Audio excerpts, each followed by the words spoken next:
Então, encontraram 42 páginas perdidas do Novo Testamento, né? O que diz aqui esse comunicado oficial da Universidade de Glasgow, na Escócia. Foi um estudo feito por acadêmicos de vários lugares do mundo, liderados por um professor dessa universidade, e de fato os caras descobriram 42 páginas perdidas que estavam do Novo Testamento, né? Que estavam num códice, num manuscrito muito interessante chamado Codex H, né? Ou Códice H. Então, nesse vídeo aqui eu vou falar sobre como que os caras encontraram isso, o que que tem de fato nessas páginas, que são efetivamente páginas do Novo Testamento, e que estavam de fato perdidas, e o que que isso muda na nossa compreensão da história da Bíblia, né, e coisas do tipo. Então, para começar, como é que os caras encontraram essas páginas? Porque de fato a gente sabia que essas páginas existiam, mas não tinham sido encontradas ainda, né? Isso aqui é uma imagem da página que foi descoberta. E aqui uma imagem dos cientistas trabalhando aqui sobre esse material, né? Mas como que os caras encontraram isso aí? O negócio é o seguinte, esse códice H, ele estava originalmente, né, muito tempo atrás, em um mosteiro no Monte Athos, que é esse lugar fantástico, inclusive na Grécia, né, uma península, um monte península ali, chamado Monte Athos. Na Grécia tem vários mosteiros ortodoxos, entre eles o mosteiro da Grande Lavra, que era onde estava esse códice H há muito tempo. Essa é a igreja principal do Monte Athos, né? Esse aqui é um detalhe da estrutura do Monte Athos, um lugar belíssimo. E esse lá no Monte Athos eles abrigavam esse documento, só que em um determinado momento eles começaram a reaproveitar o material do códice para fazer outros materiais. Como assim? Esse códice já estava antigo, então já estava muito desgastado. Então, em vez de usar isso para leitura propriamente, eles contavam já com outros manuscritos melhores, tipo assim, mais modernos, né, mais recentes, e usaram esse manuscrito mais velho para fazer o trabalho de encadernação de outros manuscritos. Então, isso era uma coisa que era muito feita na Idade Média, até depois, no início do período moderno, isso continuou sendo feito, que era usar, como era muito caro, né, o pergaminho, o suporte material da escrita era muito caro, os caras reaproveitavam isso muito. Então, isso aqui, por exemplo, isso aqui não é o Códice H, tá? Isso aqui é um outro documento só meramente ilustrativo, né? Você tem aqui um códice aberto, um códice é um livro, basicamente, tá? É esse formato aqui em que você tem uma capa, uma contracapa, e as páginas costuradas em uma lombada, né? Isso é um códice, é diferente de um rolo, por exemplo, né? Então, códice significa isso. E aí aqui a gente tem um códice e ele, você pode ver que a folha de guarda dele e parte da encadernação foi feita reaproveitando uma página de um documento anterior. Então isso aqui não é o texto desse livro. Isso aqui é só um material mesmo, não importa o texto. Isso aqui é só um material que foi aproveitado da encadernação. Então os caras lá no Monte Athos, eles fizeram com algumas páginas desse Códice H, eles fizeram outros livros, e esses livros, com o tempo, foram dispersos pelo mundo, né? Foram dispersados pelo mundo, foram distribuídos para vários lugares, acabaram parando em vários lugares. E aí, tipo assim, como é que a gente recupera, agora que a gente tem um interesse histórico nesse documento, né? Que os caras não tinham na época, como é que a gente recupera essas páginas perdidas do Códice H? Seria impossível, né? Você vasculhar o mundo inteiro em busca de páginas do Códice H em situações como essa, né? Mas os caras conseguiram. Como? Não indo para outros lugares procurar essas páginas. Eles encontraram, isso é fascinante, eles encontraram as páginas perdidas nas páginas que já estavam achadas. Como? É o seguinte, é porque antes dos caras fazerem esse reaproveitamento material, antes deles meio que desmancharem o Códice H, eles fizeram uma reforma nesse códice. Então ele era muito antigo, e aí os caras, as letras, né, já estavam bem apagadinhas, e eles foram e fizeram, colocaram tinta, né, cobriram novamente cada uma das letras com tinta, para dar mais destaque, né, mais contraste para aquele manuscrito, para ele continuar sendo usado por um pouco mais de tempo. Só que o efeito inesperado é o seguinte, é que imagina a situação, você tem aqui, vamos supor que esse aqui é o Códice H, né? E aí, isso aqui na verdade é o Conquistadores do Roger Crowley, que é o livro do nosso clube de leitura do mês que vem, né? Mas assim, fica o convite para participar do clube de leitura do canal. Mas, imagina a situação, imagina que essa página aqui começa a perder a tinta começa a ficar muito clarinha, aí eu venho e com uma caneta, sei lá, nanquim, vou e escrevo tudo de novo, passo por cima, tinta em cima dessas letras para elas ficarem destacadas novamente.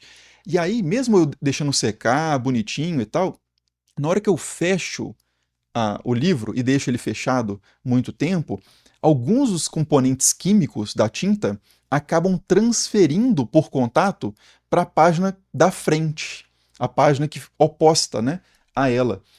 E não só a página oposta, mas em diferentes graus para outras páginas ainda, como se esses componentes infiltrassem para as outras páginas, né? Então vamos supor que o código está assim, então a página que eu coloquei tinta de novo, ela meio que infiltra e marca de forma muito sutil, muito apagadinho, para o olho humano isso é praticamente imperceptível, mas ela marca quimicamente as outras páginas.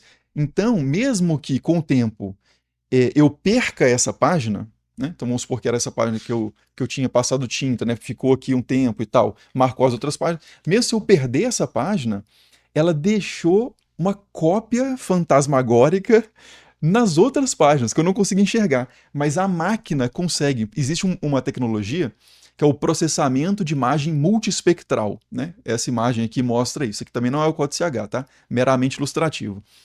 Nesse lado aqui, no lado esquerdo, você tem uma foto normal da página, né, do manuscrito, que tem um texto aqui em preto e vermelho.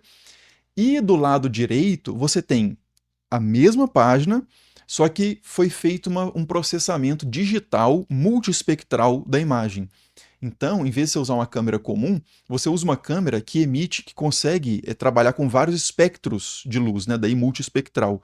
Então, trabalha com infravermelho, com ultravioleta, né? Raio-X e tal. Então, ele consegue identificar muitas outras coisas ali que o nosso olho não consegue identificar.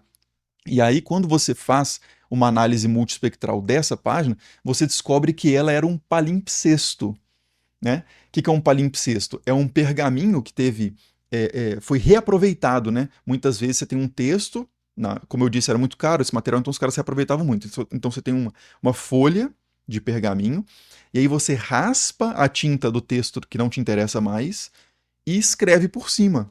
Então isso fica praticamente invisível, né?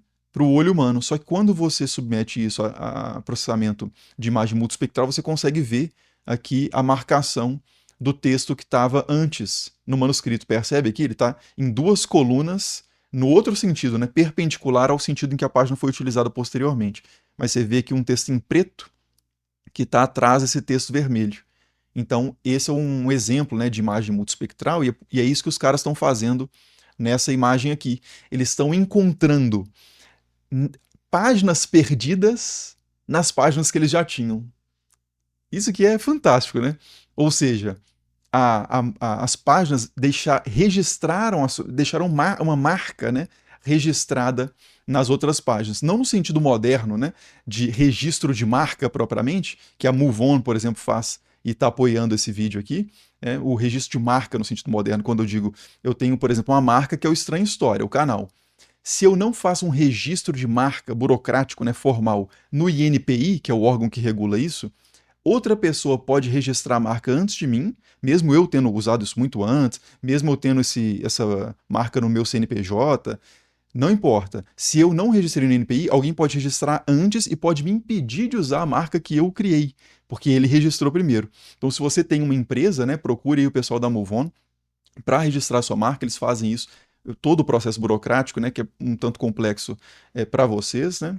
Então, eu vou deixar o link na descrição do vídeo e no primeiro comentário fixado, e depois vocês procurem lá para registrar a marca de vocês também, formalmente, né, de acordo com a lei brasileira, etc e tal. Mas voltando para a marca registrada, né, do pergaminho, esse aqui é o código CH propriamente. Então, até agora eu não tinha mostrado o código CH mesmo, né? Agora, isso aqui é o Codex H. Eu vou deixar o link na descrição, inclusive, para vocês acessarem o site, né? Esse é o site do Codex H, que tem aqui ele está todo digitalizado, ou pelo menos as partes, né, que a gente tem estão digitalizadas. Ainda tem umas páginas perdidas, mas assim.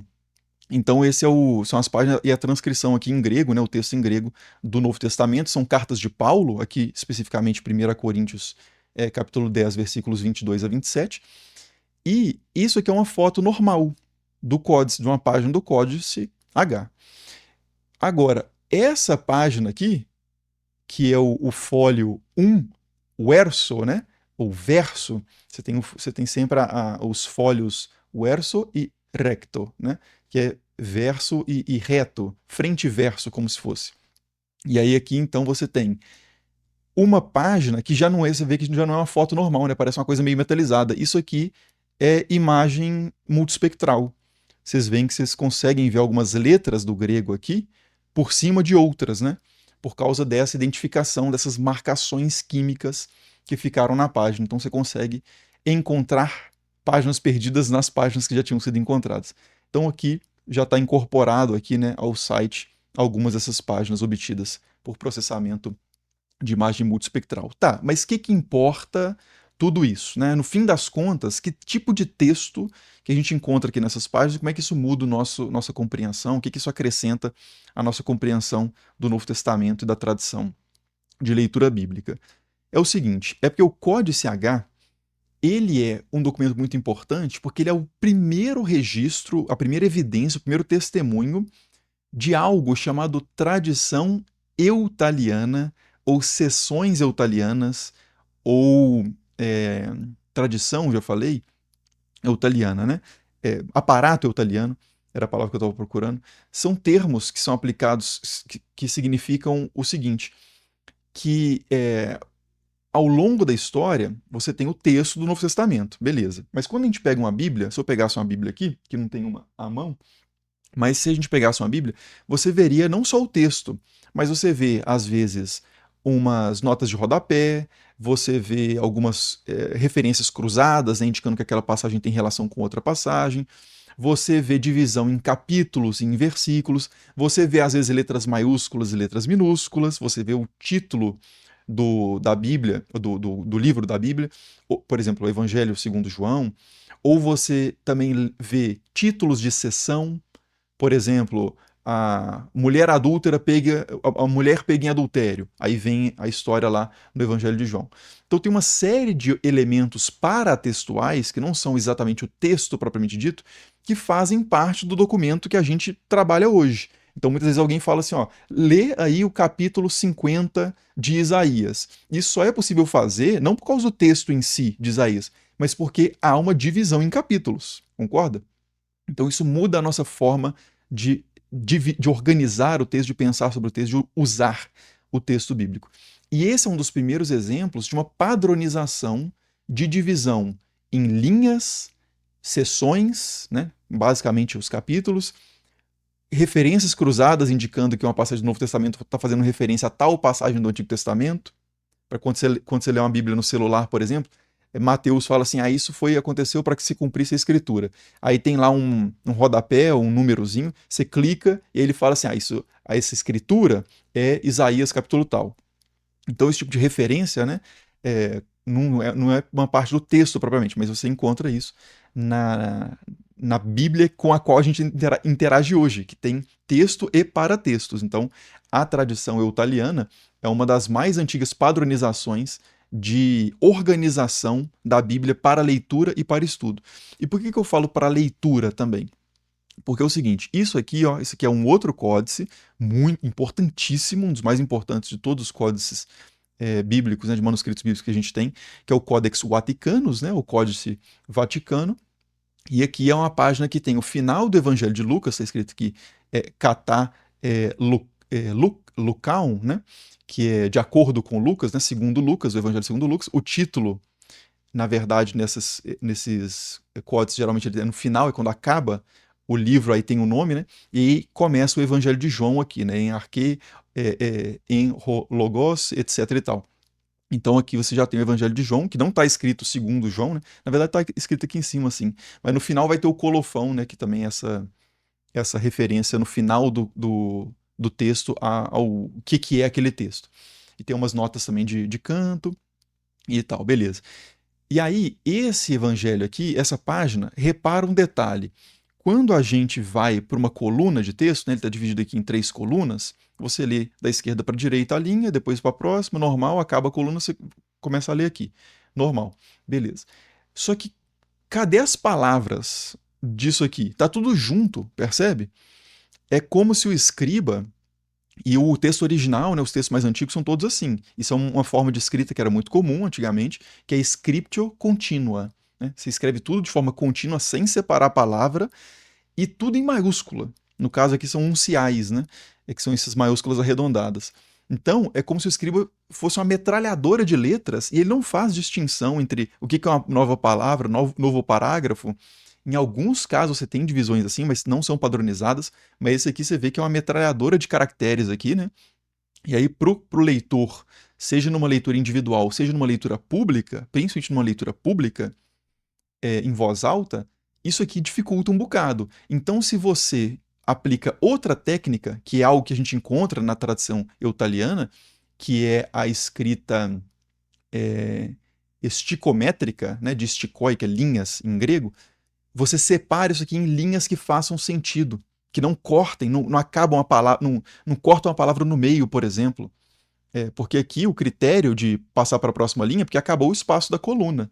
Né? Mas quando a gente vai aqui no códice H, vamos pegar aqui uma folha que dá para ver melhor aqui, ó. Ele está dividido em linhas. Então essas linhas elas fazem sentido e ajudam o leitor. Tá vendo que aqui, por exemplo, tem uma palavra só, né?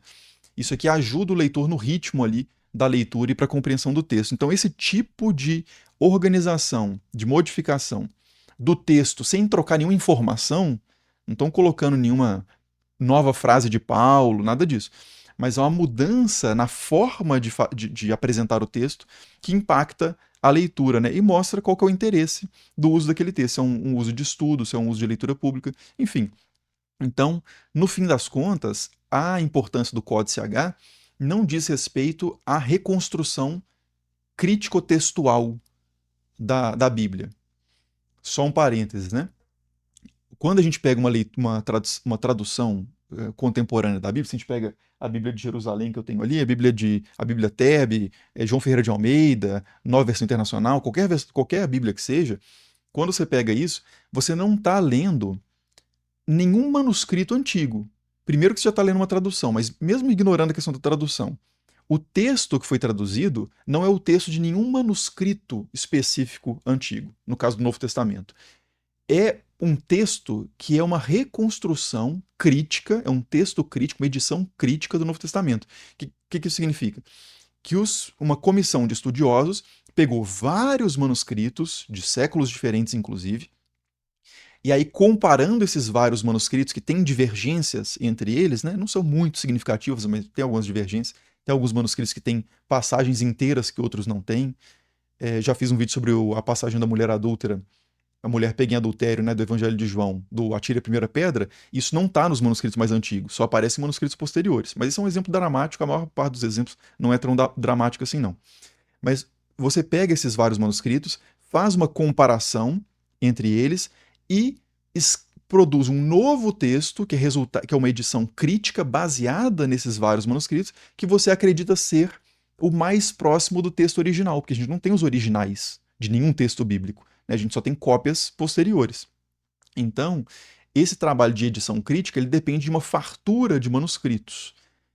O manuscrito, o Códice H, ele não é tão importante nesse processo, porque ele é um códice do sexto século, né, do Novo Testamento. Então ele não é tão antigo, a gente tem vários mais antigos do que ele, tem vários mais completos do que ele é muito fragmentado também. Então, para essa questão, ele não é tão importante. Mas ele é mais importante para isso, que eu disse que é entender como é que as pessoas, ao longo da história, leram a Bíblia. Que tipo de paratexto, né, como que elas organizaram aquele texto. Lembrando, né, não sei se eu falei isso já, mas a divisão de capítulos e versículos que a gente tem hoje na Bíblia, a divisão de capítulos data do 13º século, né, do século 13, e a divisão em versículos data do século 16. Então as pessoas leram a Bíblia por mais tempo na história da humanidade, pensando Novo e Antigo Testamento, leram mais tempo esses textos na história da humanidade sem os capítulos e versículos que a gente conhece hoje, sem fazer a divisão que a gente faz.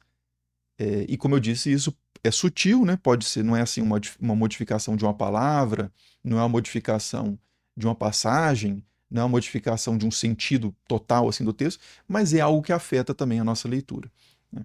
Então, assim, esse é o Códice H, né? Em resumo, então, nenhum texto novo foi descoberto, nenhuma nova carta de Paulo, nenhum novo evangelho. Não, isso aqui é o texto padrão do Novo Testamento, só que nesse códice que é muito informativo sobre essa tradição antiga, né? A tradição eutaliana e as formas de ler a Bíblia, e descoberto a partir de uma técnica extremamente interessante, de uma sacada muito interessante, que é esse registro oculto de páginas perdidas que já estavam é, presentes ali discretamente nas páginas que a gente já tinha esse tempo todo, né?